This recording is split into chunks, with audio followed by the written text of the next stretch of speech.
네, 여러분 안녕하십니까. 저는 이런 생각이 들 때가 있습니다. 요즘 윤석열 대통령의 행보를 보면은 거의 패전 직전에 신음하고 있던 그 병사들을 추스르면서 우리는 승리할 수 있다, 이렇게 사기를 북돋우고 있는 전쟁터의 장수 같은 모습이 들 때가 있습니다. 어제 창원시에 있는 원전업체 두산 에너빌리티에 가서 20여 개 협력업체하고 간담회를 가졌지요. 그러면서 문재인 정권의 탈원전 정책을 공식적으로 백지화했습니다.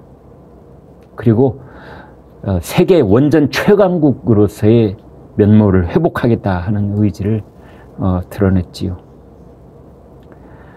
나라가 제자리로 돌아오고 있다는 그러한 일들이 여러 방면에서 벌어지고 있는데, 그 대표적인 것이 바로 탈원전의 백지화, 탈원전, 이것이 아닌가 싶습니다. 문재인 정부는 원전 업계에 3,800억 원을 금융 지원하고, 협력업체에는 2,000억을 지원하고, 혁신형 소형 모듈 원전 SMR이라고 하죠. 3,992억을 투자하고, 신한울 3, 4호기 건설을 재개하고, 그것을 위한 긴급 발주 자금으로 925억을 지원하고, 원전 생태계를 복구하기 위한 R&D 자금으로 3조 6,700억을 지원하고, 이러한 그 긴급 조치들이 지금 취해지고 있습니다.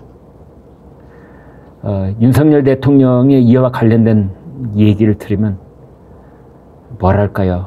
마음이 통렬하다고 할까요? 통쾌하다고 할까요?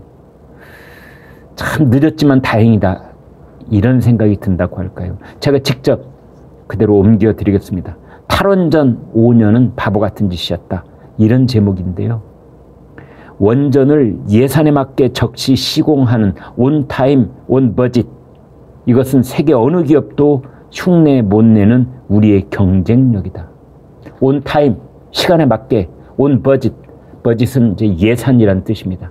그러니까 시간에 맞게 예산을 투입하고, 그 투입된 예산에 맞게 시공을 하는 것, 이것은 대한민국 기업들이 가지고 있는 세계 최고의 경쟁력이다.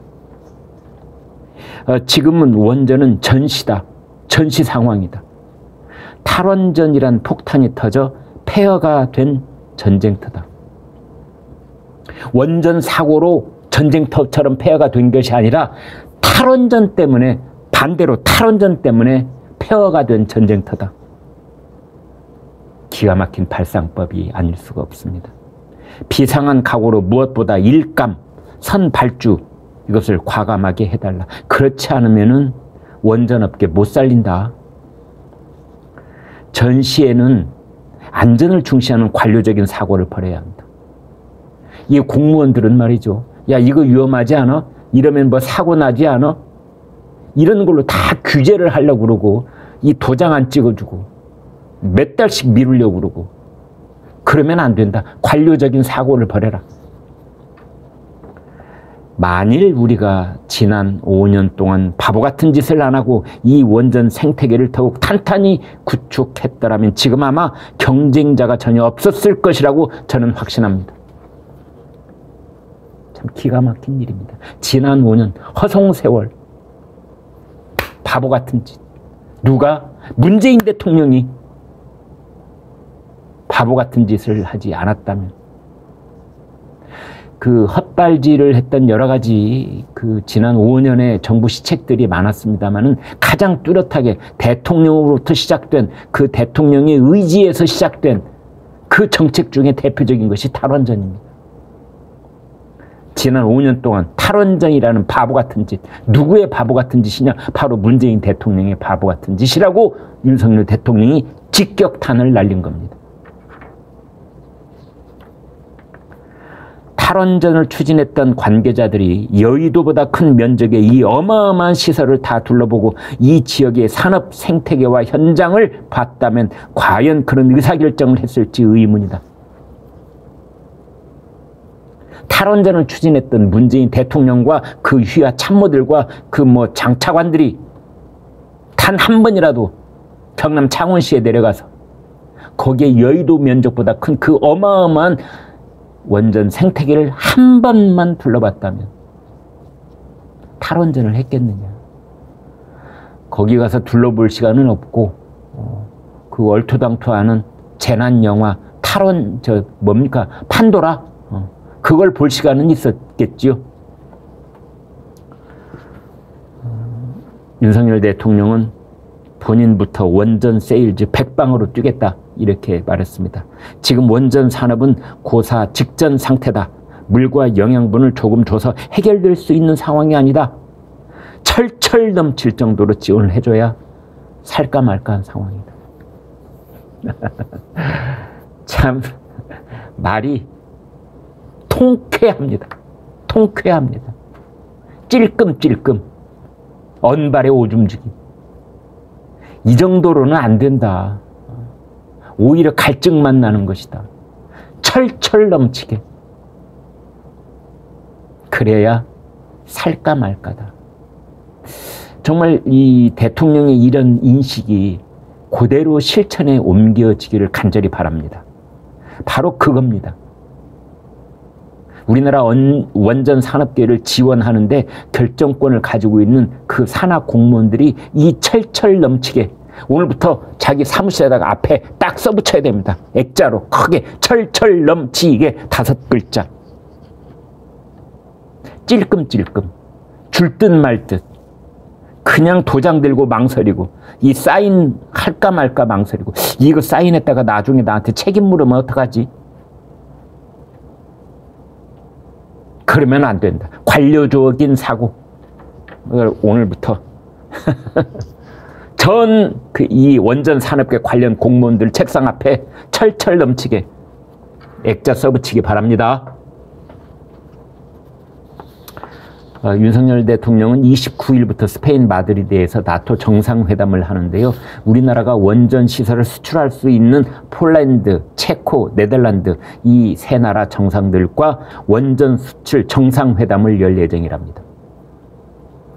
에너지 안보는 사실은 군사 안보만큼 중요합니다.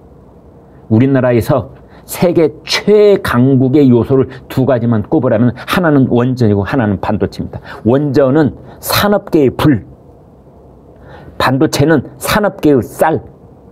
이 산업계의 불로 산업계의 쌀을 밥을 지어서 국민을 배불리게 먹어야 되는 겁니다.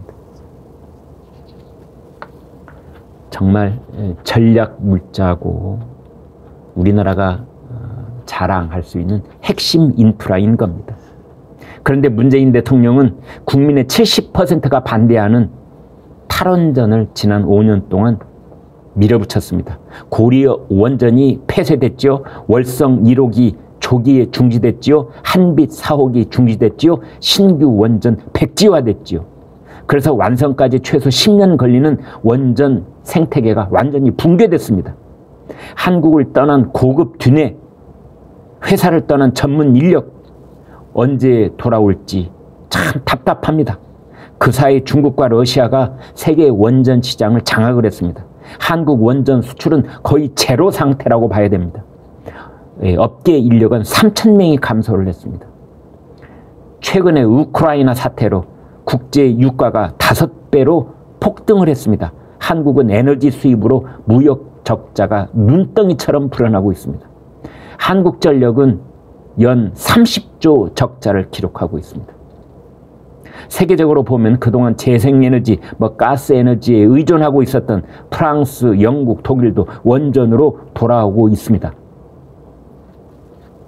이제 철철 넘치게 바보 같은 짓을 떨쳐버리고 새롭게 원전 생태계, 세계 최강국으로서의 면모를 회복하려는 윤석열 대통령의 다짐이 그대로 실천되기 위해서는 신규 원전 건설 산업이 꾸준히 유지돼야 합니다. 즉 다시 말해서 일감이 떨어지면 안 됩니다.